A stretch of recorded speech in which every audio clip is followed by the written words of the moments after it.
Hello there, fools and Ferraris. Welcome to Basically Misled. I'm Dagny. And I'm Day. We give advice. 50% is life-changing, 50% will leave you crying in a stairwell at the end of the day. You decide which is which. Come procrastinate with us while we chatter endlessly about things you could probably just Google. So today we have a very special episode. We're talking about a book that we listened to. We listened to the audiobook. What's our amazing book called, Day? The Subtle Art of Not Giving a Fuck by Mark Manson. This book is my new Bible. Honestly, me too. It's such a hard sell, I know, because when I'm, in school, I have work, I'm sitting in my room, I'm on vacation, basically at any time.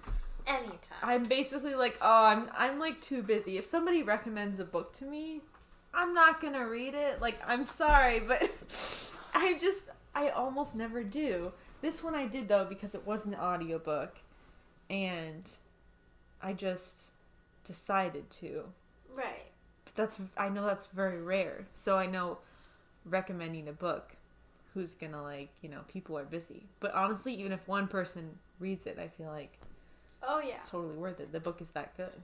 And I've, told many people that we were listening to it, and they're like, oh yeah, that book really hit home, or oh, that book was amazing. And I'm like, it really is. I know. The Subtle Art of Not Giving a Fuck is actually, I would say, a book about deciding what to give a fuck about. That's true. And in the process of doing that, you also decide what not to. And it's also, how do you not give a fuck about things that are completely unimportant. Right. He's basically like, okay, it's okay / kind of necessary to give a fuck about some things. Because, you're going to give a fuck about your kids. You know? Mm-hmm. But it's also, weeding out all of those unnecessary fucks that you have, because there's so much. I worry about when somebody's mad at my boss at work. I'm like, oh no, it's not my problem. I shouldn't really hold on to those worries. Yeah, but I still do, and I stress about it. Or I'll wonder if strangers are judging my hair, right? And then I'm sort of like, who cares? Why do I care? I shouldn't care. Things like that. Also, he said something which I thought was very smart, is that if you don't really consciously decide what you're giving a fuck about, then things will just fill in for you. If you don't have a cause and goals and stuff that you're trying to do, your brain will pick something and attach to it as something that you think is important. Mm-hmm. Maybe you don't want your brain to pick that for itself. Right. Because who knows what the brain's really picking? Bunch of weird shit. Stuff, yeah. Yeah. So it's really how to care about things that improve your life, and not just care about every small thing that's just cluttering your life. That's a good way to put it. How to care about things that improve your life. Because really, if you care about something, caring about it should enhance your life somehow. Mm-hmm. Otherwise, why are you putting energy into it? Right. I don't know. If you're worried about... Because you know what? I worry about, what do people think when I tell them I don't know what my major is? And, oh yeah, Evergreen doesn't even have majors. Yeah. I do worry about that. But it's... Why? That's a lot of energy I spend worrying about something that I still don't have an answer for, and probably won't until I graduate, so... I worry about the fact that I'm not going to have enough psych credits for my emphasis, getting my emphasis in psychology. I worry about that, yet I'm taking a year-long program in psychology. What is that? Why am I worried? It's going to be fine. Worries. I feel I have all these dumb worries, and you're I'm worried about, my, like, having enough credits for something very specific that I actually want to do with my life. And I'm like, no, that's actually a legit worry. I'm over here, I'm like, man, I wonder, like, if people think that I, like, take too long to turn left sometimes. Like, that's the kind of dumb stuff I'm worried about. That's a real worry, I think. Okay, well, you were talking about credits. I mean, I worry how people think I walk when I walk to the bus stop. That's what I'm talking about. There we go. Like, I worry about, like, the stranger who's walking past me and I don't make eye contact with them. I'm like, what do they think of me? I'm not in the mood to make eye contact with someone. Yeah. Or they seem a little seedy to me. So I'm like, I'm not making eye contact with this random stranger because they look a little seedy. And I'm like a lonely female here. Nah. Yeah. I guess that's a more legit worry. But yeah, I worry how I end my conversations with customers where I work. Yeah. In my job, sometimes I would be... Like, one time I was cleaning for this person, and I was cleaning in her kitchen, and the whole time she was just, like, right in the other room, like, I could see her. Yeah. And she was just, like, watching TV and stuff, and I didn't talk to her at all, but it didn't really occur to me that I was supposed to be talking to her. And then she, like, looked over at me, she's like, I'm not much of a conversationalist. And I was kind of like, yeah. I think all I said was, yeah, okay, or something really dumb like that, but I'm like... I'm supposed to say something, but I'm not really sure what to say. But I think the answer is that I'm not a conversationalist either. It didn't even occur to me that people would fill this silence with conversation. Yeah. Like, I was just doing my job. So I worry about that. Right. Anyway, there are actually really important things to worry about. So we don't need to suspend the whole time talking about what's not important. We Okay. could be here for hours. I know. Yeah. So, let's get into it. Yeah. The book. Right. What are some major things that you really agreed with, that you liked, that he said? Okay. I have to look at my notes. So I liked this thing he said. He said, happiness is a constant work, and like problems constantly happen, you have to, like, constantly find ways to be happy, you know, and to, like, work through your problems, because working through your problems will make you happier. I really liked that, because I feel like sometimes people either take happiness for granted, or they think it will just come to them, but it's like a state of mind you have to work for.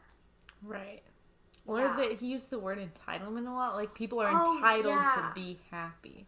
Right. I really liked his whole thing, how he was saying that seeking positive experiences is a negative experience, and seeking negative experiences is a positive experience.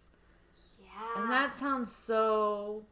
It sounds like, what is that? It's a little twisted Yeah, seeming. it's kind of twisted seeming, but he was saying that how if you're seeking something positive, it's reinforcing to yourself over and over that that's something that you don't have, which, not to say that you shouldn't seek positive things, but just that, like, if you're going to the gym every day because you want to, like, look really fit, then every day it's just reinforced that you still don't look really fit, because that's something that, like, takes time. And so if you're, like, trying to do that, and every single day you're reminded that you aren't where you're trying to be, where in contrast, if you go to the gym and you're like, I'm really trying to, like, have a hard workout in, like, my body to, like, be tested, and, like, for my body to, like, feel exercise, and that's something that you actually do. It's not necessarily... Maybe it is a positive experience for some people, but it's also, like, still, like, a somewhat painful experience to, like, be exhausted at the gym. Like, you're sweaty, like, there's other people around, like, you're tired, like, your muscles hurt, like, there is some negative aspects about it. But if that's what you're seeking, then you succeed, and then eventually you just will have a better, like, a healthier body. Right. Is the idea. He also said, something like pain serves a purpose. Going off of the gym thing, pain serves a purpose. I really like that because I think we have this notion that we shouldn't feel pain, and pain is bad, and like it's unhealthy for us to be in pain. Right. But I think it is really good. And you like when you feel sore, like after the gym and stuff like that. And people always say it's weird, and I've basically always thought, oh, I'm weird. I shouldn't like being sore after the gym. Right. Because that's, like, bad. I shouldn't want my body to feel like that. But you like it because you know going to the gym did something correct, right? Yeah, but I also just like the feeling of it. I mean, that too. Like, when I do yoga... But it's because I can, like, feel my muscles, Right. When I do yoga and then I'm like, oh, I'm a little sore after this, I'm like, sweet, like, I'm working my muscles. Also, I think, like, going off of less of physical aspect and more, like, an emotional or mental aspect, like, we're like, oh, you shouldn't, like, be in pain mentally or something. But I think if you're able to work through that pain, it, like, is good for you. Well, and that goes back to another thing that he was talking about, which is that you're never going to not have problems. All that you're going to get when you fix your problems that you currently have are hopefully better problems. You're not working to get rid of the problems in your life. You're working to have better problems. Which, like, is a good way to look at it. Because if you think that you're somehow flawed by, like, having problems, then you think you're going to be flawed your whole life, basically. Yeah. Because, like, we recently had an argument with a friend. And that was, like, very hard. But it was while we were listening to this book, and I was thinking to myself, like, having an argument with a close friend about, like, really important values that each of us have, honestly, is a good problem to have. We have someone to argue like that with. And that we care enough about to bring up these issues. Right. So we can resolve them and create a stronger relationship. Right. Yeah. I look at that argument as really beneficial. Like, it has left me, like, having to think a little bit harder and, like, deal with some stuff. But honestly, I think it has been so beneficial just to, like, the relationship and, like, rebuilding it up. Yeah. Yeah. And also just, I guess, problems that we've had, these are, like, smaller problems, but it's kind of the same idea. Problems we've had moving in to this house and, like, things we'd have to try to figure out here are also, I think, along those same lines. Yeah. Like, that's, I think it's easier to look at as, like, that's a good problem to have. Right. But I think it's also, like, I'm hoping I can bring that into this quarter with, like, classes are hard. But classes being hard is a pretty good problem to have. You know what I mean? Like, that means that... You're getting your money's worth. Right? You're being challenged. That's, like, the point. If it was easy, you probably, wouldn't be getting your money's worth. So... Or you wouldn't be learning anything worthwhile and valuable, you know? Or maybe you would, but, like, yeah. That's a good way to look at it. Because right now I'm like, oh man, this is going to be like a good quarter, but a rough quarter. Yeah. But, like, it's supposed to be rough. It's supposed to challenge me. Make me do better in life. Yeah.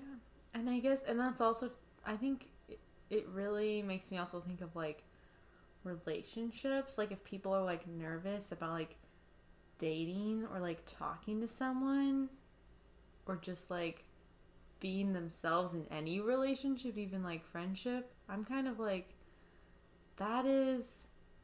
it's kind of painful, but it's, like, something that I think is, like, totally worth it. So in a way, I enjoy it. Like, I don't know you didn't have to phrase it like that, but that's kind of how he was phrasing it. Because he was Yeah. asking the question, what pain do you want in your life, and what pain do you want to sustain in your life? Right. Yeah. So, like, yeah, like, I want the pain of all of those relationships in my life, because they're what give life so much meaning. Mm-hmm. I want the pain of having to figure out how to arrange our kitchen in a smart way The so that pain of everyone people- will be happy. The pain of people continually using your spatulas in the wrong way and putting them in the wrong drawer. It's totally worth it, Day. It's totally worth it, because one day I will figure out the phrasing that actually works. Yeah. Was there anything that you disagreed with this book? I think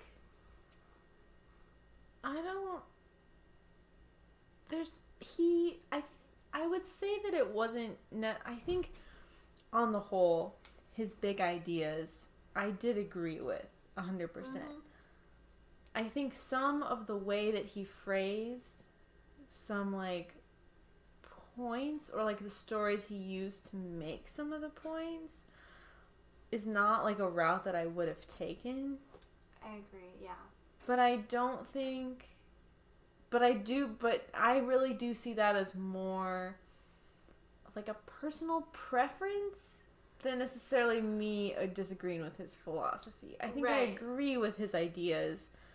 The way that he went about describing all of them is not how I would have done it, but I think it's just more personal stuff that I just, like, stuff that I didn't jive with.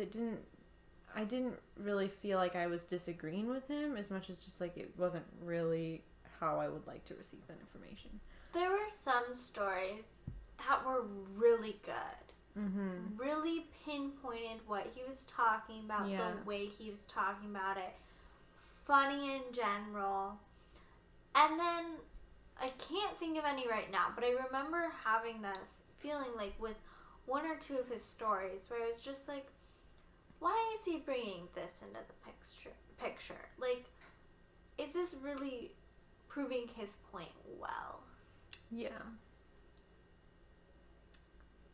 But, I mean, yeah, because I don't think I wrote down any major points I disagreed with. And I really can't think of anything that just really I was, like, not agreeing with at all. Yeah. There's a lot of stuff that I did agree with. I really liked when he was talking about how, like, a lot of people want to, like, get into, like, a big company, kind of, like, climb the corporate ladder and, like, make millions of dollars, right? Yeah. And he was saying that people who are able to do that, it's not because they have more willpower, it's because, like, in some way they like the pain of doing that, and that's why they're able to succeed. Like, people who have really good bodies at the gym, it's because they enjoy, like, the process of it enough that they're able to do it, and that it's not about willpower, which is interesting because I think that's how I tend to think of things, is that if I'm not able to do something, it's because I'm, like, I don't have, like, I don't have what it takes or something. You don't have the skills. Right, I don't have, like, the skills, don't have, like, the mental, like, ability, but I think, honestly, it's probably true that on most levels, like, it's just if I don't enjoy something, then it's hard to do. And everyone has that problem. If people don't enjoy something, like, they're not going to do it, and they're not going to do it well. And maybe they shouldn't do it. Right? Then maybe you shouldn't do it. So that's not just me. That's, like, that's other people. I hadn't thought about that in that way. Yeah. Because sometimes I wonder, like, why can't I just, like, pick a really stable career track, go with it, don't do anything extra, like, come out of college, like, get that 9-to-5 job that is, like, pretty easy to get. I don't know what that would be, but because I don't really want to do it at all. Yeah. But, like, there's things, I'm sure, like, that you can come out of college with a more stable idea of what you want to do, or at least just picking one thing. Mm-hmm. But I mean, if that's not your purpose, then no. find the thing that you're willing to have pain for. You Right. know? Really willing to work through. Yeah. Yeah. I also thought it was really interesting. He had this little section about how his advice to people is to not find themselves. Do you remember this part? I think so. Yeah. So he was talking about that having a lot of personal identities, if something happens in your life that conflicts with that, then you'll ignore that and try to go with what your identity says that you are. And I guess, like, one of his examples was, if you think that you're a good writer, actually writing something and having someone judge it as bad might conflict with your identity as a good writer. Right. So instead, well, he was saying kind of two things. Like, you could just say that I'm a writer, so that if you're writing stuff and even if people think it's bad, that's not conflicting with your identity of just being a writer. So then you're actually able to write something. Because I know for a lot, like, especially people who want to write, that's a big difficulty, is actually writing. Oh, yeah. And so, but it's because if you have this identity as a good writer, then that's very easy to threaten. Mm-hmm. So, I thought that was really interesting. Because he was talking about just defining yourself with really basic ways. So that, basically, so reality can't, hinder them?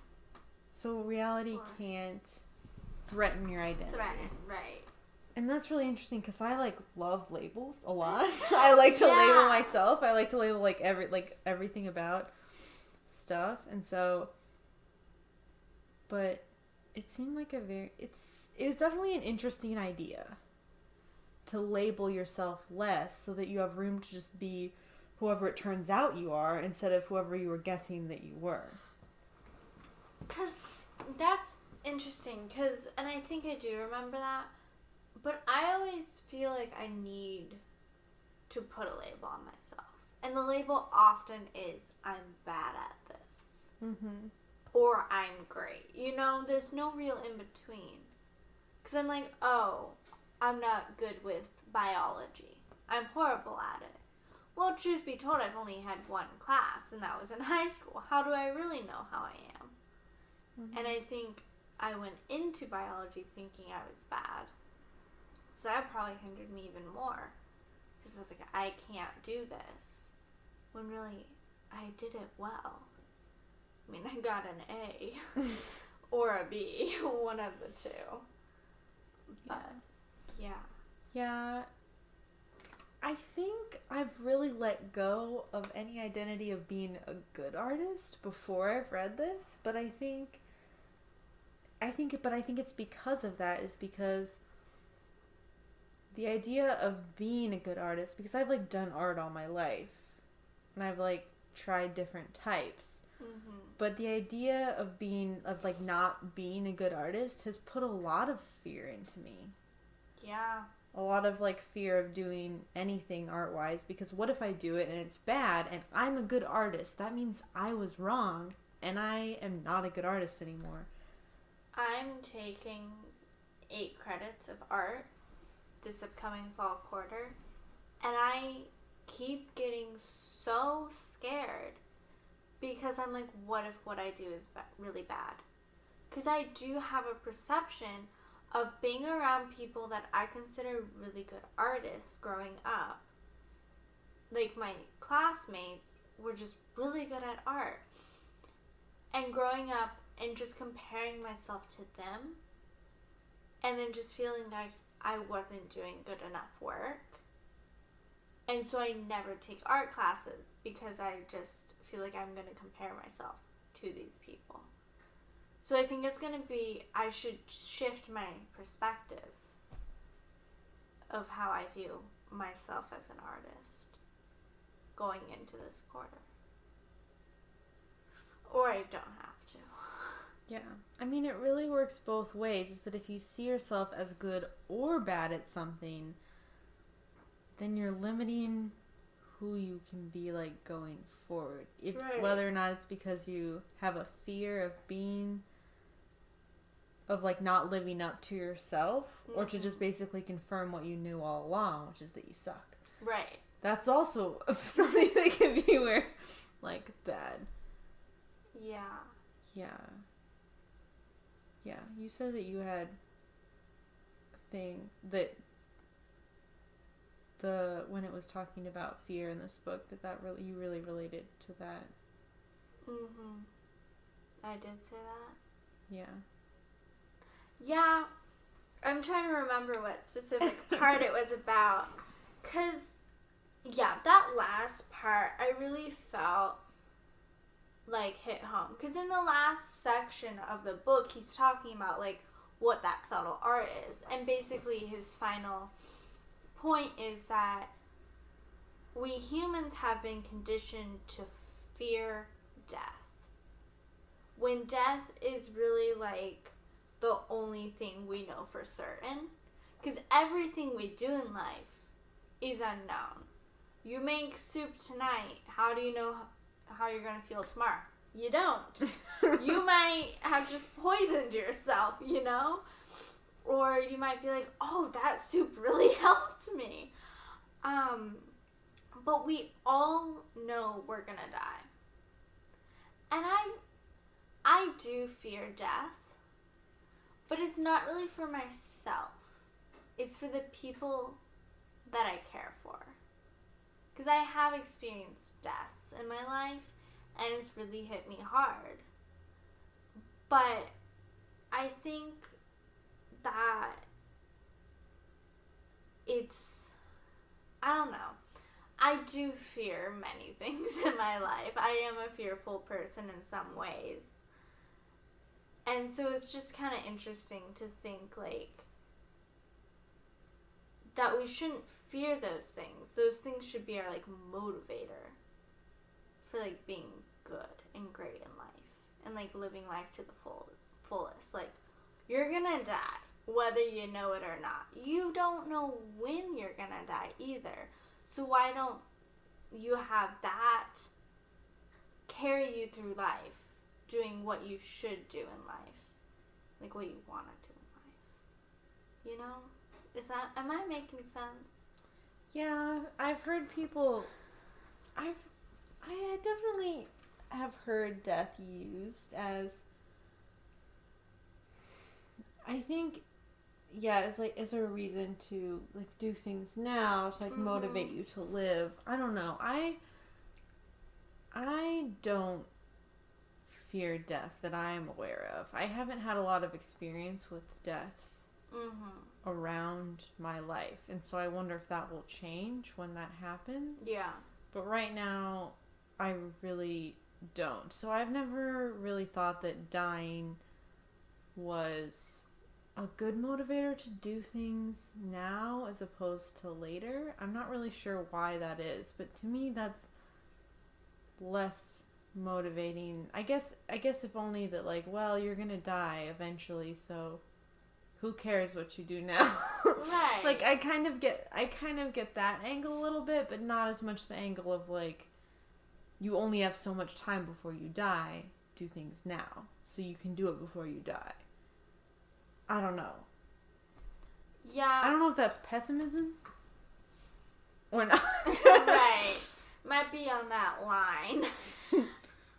I feel like I want to, like, set my... Like, it's not like I'm doing stuff right now so I can do it before I die.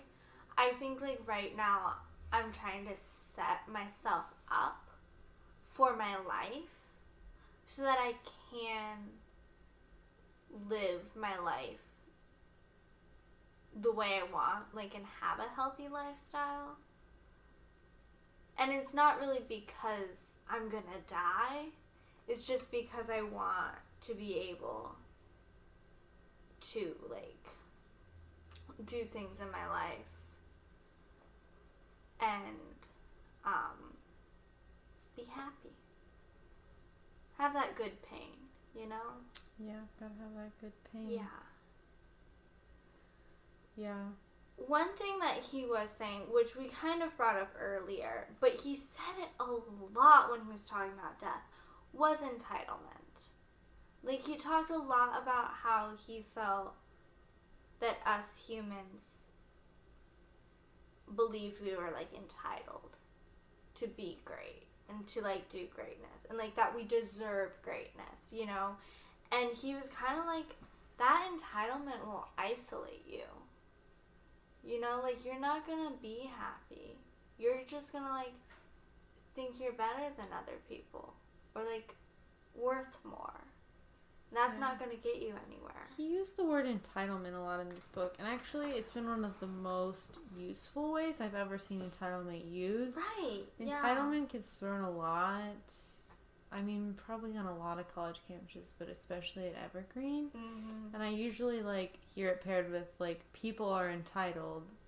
Like, the connotation of, like, obviously, like, that's a bad thing.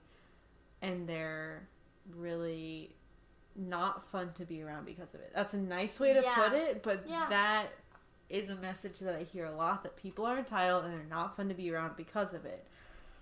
That's a lot at Evergreen, yeah. And I hear that a lot. And to me, that's probably true, but I find that very difficult to be helpful as what specifically to change and, like, how. I'm not really sure if that message is coming across when people say that. But this book used it a lot to talk about, like, basically why people don't just do things for themselves or something. Like, if you think you are just entitled to, like, be happy and have a lot of things without pain. I think that was his main thing. Yeah. Is that he used entitlement about people who think that good things should be able to happen to them without pain. And he's making the argument that if you have something good in your life, it's because you got there through pain. Right. And that nobody's entitled to achieve anything great without pain. Yeah. I think that's a pretty strong message, is that if you're going to achieve something great, you have to have pain to get there. And I don't think anybody deserves to achieve something great without pain. Nobody's entitled to that. No, yeah. He was also talking about the whole not everyone can be special. But he was pretty nice about it, I think, especially in the beginning of the book, because he was talking about how there's a lot of pressure basically to be the best, and if you're not the best, then it's basically beneath notice, because the internet is filled with things like, this is the best artist in this specific thing. Right. The best, like, skateboarder. I don't know. People do some really amazing things, and, like, they practice a lot and spend a lot of time to be able to do those things. Like, I'm sure that really amazing artist probably also isn't the best pastry chef. You know what I mean? Like, people specialize. That's why there's really amazing people. Yeah. But there's also a pressure that if you do anything, it needs to be amazing. Right. Or else you just kind of suck. We're constantly brought up to compare ourselves to everybody around us to see where we stand in the hierarchy, you know? Like, we have grades. If you're at an A, you're at the top. Or your percentage. Right. If you have a 95, you can do better. Right. But most people are in the middle. They are. If you're a person, you're probably in the middle at most things. And even if you are, like, at the very top end of one thing in life, it's likely that you're lower in others. Mm-hmm. And at the very least, the middle in most things. Yeah. So. That's okay. Yeah. That's sometimes hard. I want to be special. You're special to me. That doesn't help you. Okay, I guess. That's fine. That's not what I mean. I don't know. crave wanting to be special to you because I already know I am. I already have it. You want what you can't have, Day. Yeah. I know what you mean. I want to be the person people are like, oh my god, like, we knew her once and she was amazing. That's just like an abstract design. Person. Yeah, I do. Oh, I want to be the wow. person people meet one time on the street, they have like a 5-second conversation with, and then they remember it for the rest of their life. You're gonna have to become more approachable. No, see, I still want my personality, you know? So it's the kind of thing where it's like, wow, if she talks to you, it's amazing. Okay, I see. Yeah, not only amazing, but also hard to get. You see how that works? See, I want to be the person in class that everybody's like, wow, she's actually smart. Along those same lines, when she speaks, she says good things and she hardly ever speaks in class. That's why I don't speak, because I'm too smart. There you go. No, that's a complete lie. Yeah. I definitely think... So, this book really came on strong at the beginning couple chapters using the word fuck. Oh, yeah. It was all over. It really mellowed out by the end. I was a little sad. I know, I almost like the beginning more. Right, he was really... It was like the author got really fuck happy. Yeah. In the sense that he could use this word. And he could use it a lot.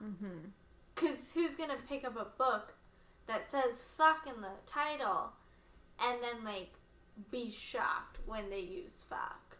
Or think it's not appropriate, you know?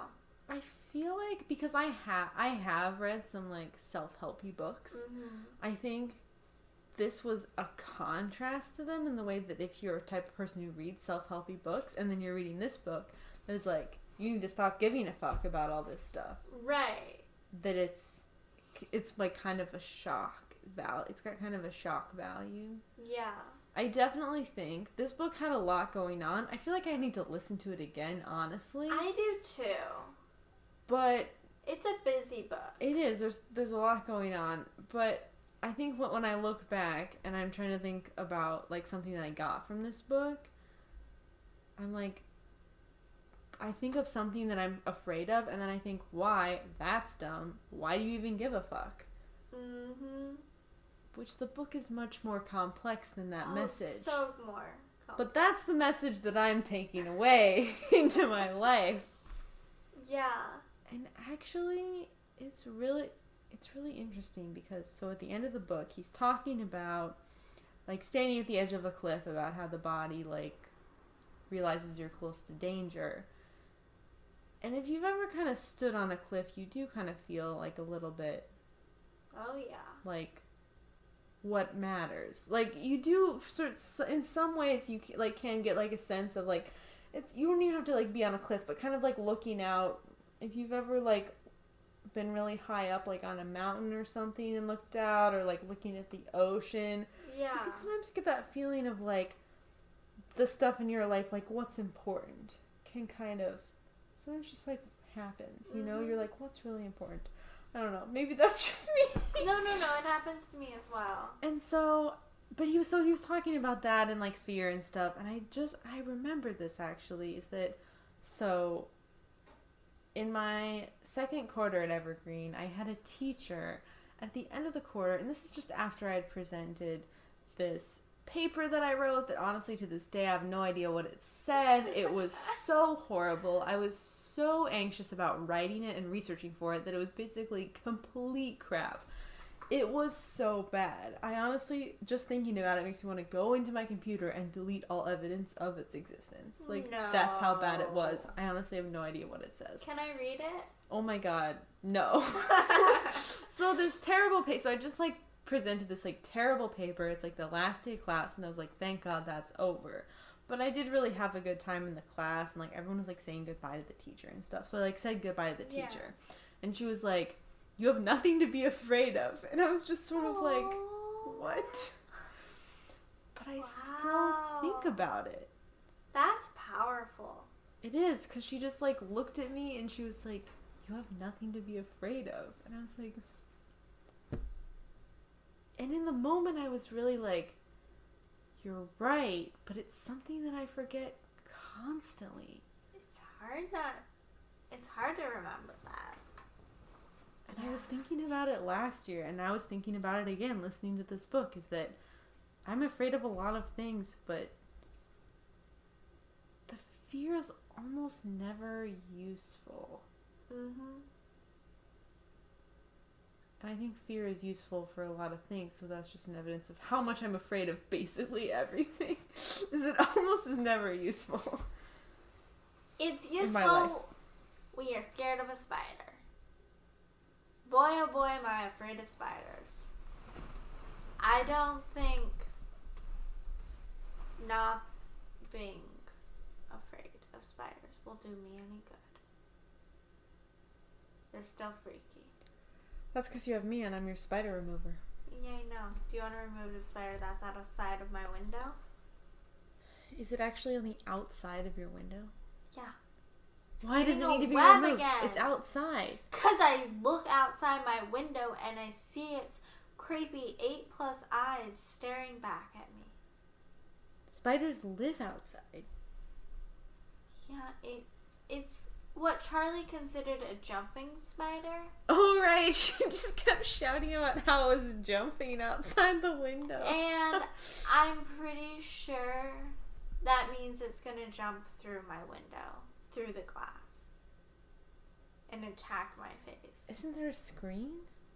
On one side, they're not on the screen. They're like on the middle part of the window. They're It's on gonna glass. jump through the glass, Oh my Dagny. goodness. Through the glass. I've learned nothing from this book. Thanks. No. So, Day. So. After reading this book, what do you think is worth giving a fuck about?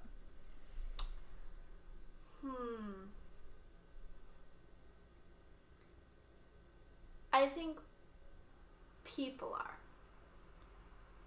And I think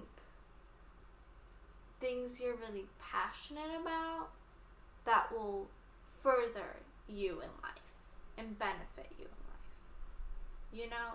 But really, I mean, I have... What about you personally, Day? Okay, your me personal personally. life. Right. What's worth giving a fuck about for Day Fettig?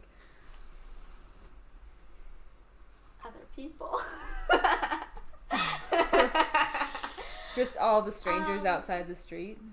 No, Those I neighbors mean that look into our window as they walk by? I mean specific people. Yeah. My friends. Not really even fully all... Like, I would used to say, like, my family. Because before, like, really this past spring, I didn't tell them I was majoring in psychology because they all have things against psychology. They all think it's gonna, like, I'm just gonna get my bachelor's and then I'm never gonna use my degree. And, like, they think I'm gonna not do anything in life, you know, and all this stuff because I'm studying psychology. And I used to hide it from them. And it was hard. It really was hard for me to hide it from them.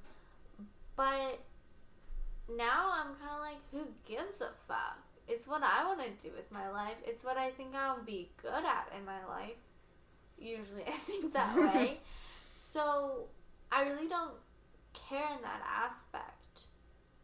Like what they're thinking. You know?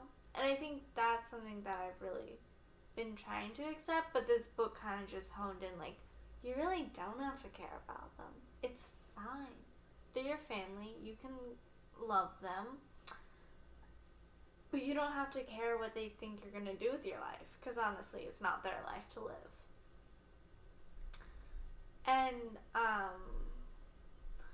also I think giving, like, a fuck about friends and stuff and really, like, caring for them, but also if they're doing something with their life that you don't necessarily agree with, to kind of at a certain point let go. Because it is their life. They can live it. You don't have to fear for them. Because if they mess up, and you shouldn't be the one to pick up the pieces. You can help them pick up the pieces, but I should not hold sole responsibility for that. Because it's not my life. And who gives a fuck what they do with their life? As long as it doesn't hurt me mentally in any ways. Even if it does, the pain will be good for me. Yeah. That got serious real quick. Whew. I know. I apologize. Dagny, what do you give a fuck about? Well, lately I've been thinking about creative content. I hear that word online. I don't know if that's really the right word. Yeah, creative content. But, like, I have a lot of ideas. Writing, art, painting, like, stuff. That I would want to create. But I have a lot of worries about it being bad. Or, like, people won't like it. And then if I do something and it's bad, then the reality has been cemented for me that I'm bad at doing those things. So then I'm, like, never going to be able to do them. Right. So, I think that's kind of failure, though. Yeah, that like, is failure in the pain of failure, I definitely have a hard time with. So, I think this is just like one tiny chip away at the really large thing that I'm trying to work on, which is to not be worried about failing so much. Like, as a kid, people constantly told me that I was, like, smart. And so, I think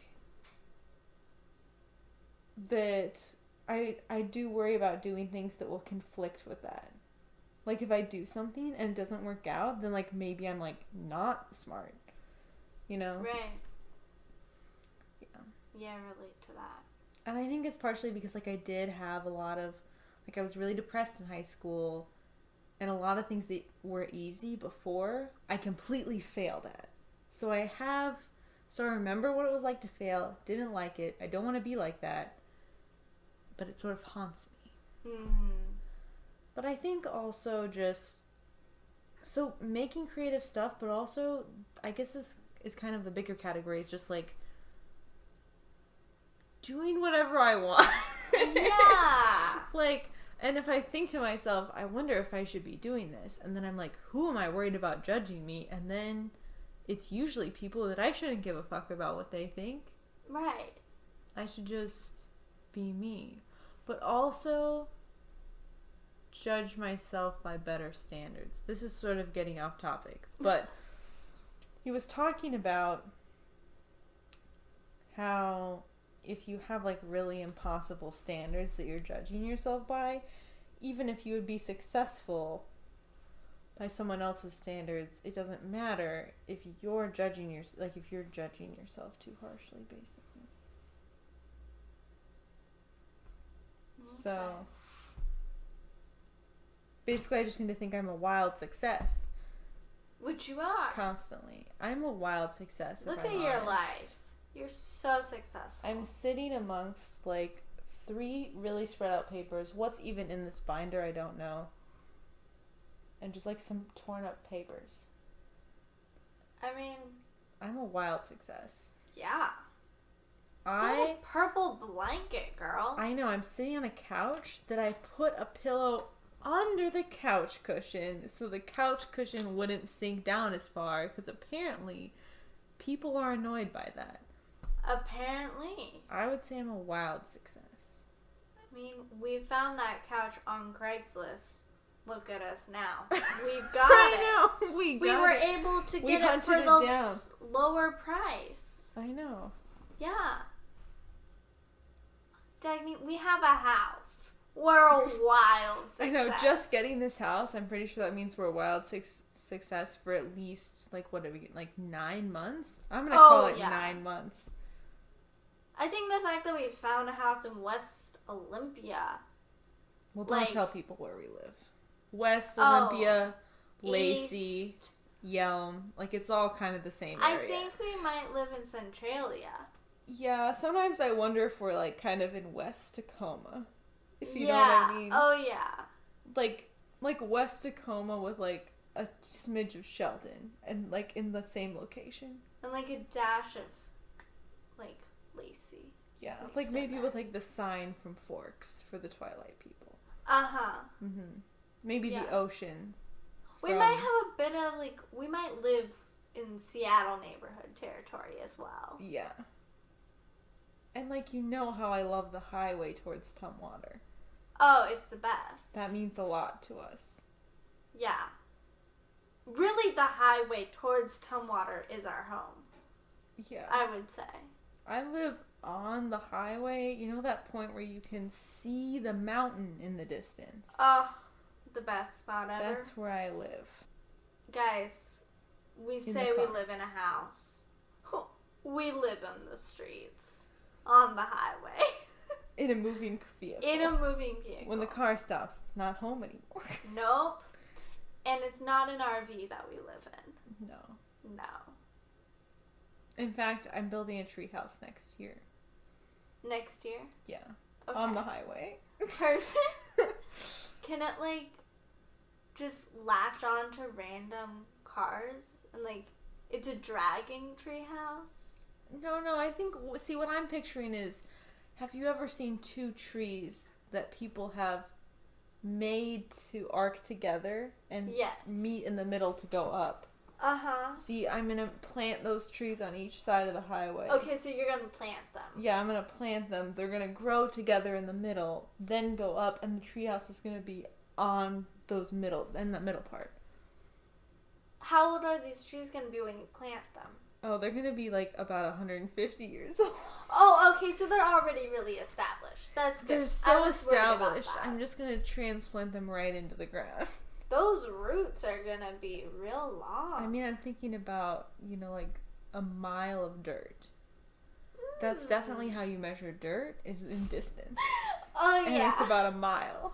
Hey, you do a yard of soil. A yard of, like, compost. We're onto something. There we go. How many yards are in a mile? What now? You know what, though? This was all planned out. I had all the contractors ready. But listeners, I got to tell you, now that I've told you about this, you can't know where I live, so I'm not going to do it anymore. Yeah. Dang it. It was possible, just so you know, but I can't have other people knowing, so we got to shut down this operation. Yeah. No. We now live in the woods. Or do we? We're those people who go into the woods Mm-hmm. to do the drugs that the kids are talking about these days. Yeah. Definitely. So, Day, was this book helpful? Yes or no? Bottom line, would you recommend it to a friend or an enemy? Both. Because we all need help. I think this book was really helpful, and I want to read it like 20 more times at different points in my life just to reiterate like points.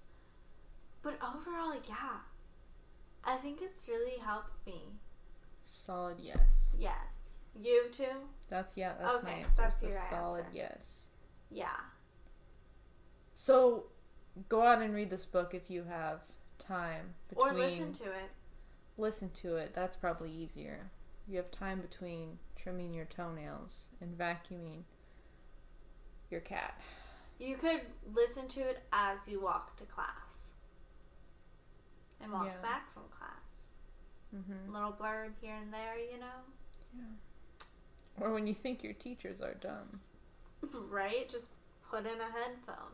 Mm-hmm. Play it for your... We need to get this book into those classrooms. Oh no. We gotta stop there. Getting books into classrooms? I have sources. It's too much. We can make that work. It's too much good citizen vibes. I can't handle it. I'm not a good citizen vibe type of person. Okay. I've been thinking about books too much lately. Let's just end it here. Get out of here, Day. Yeah. Okay. To close out this fine daytime hour, we want to know, where are your fucks having dinner? You can find us wherever you found this podcast or on YouTube on our channel, Basically Misled. If you have questions you want us to answer on the show or stuff you want us to talk about, email us using the email below or send us a comment. We are basicallymisled@gmail.com. Yep. So you know. Thanks for listening and good luck with your future endeavors.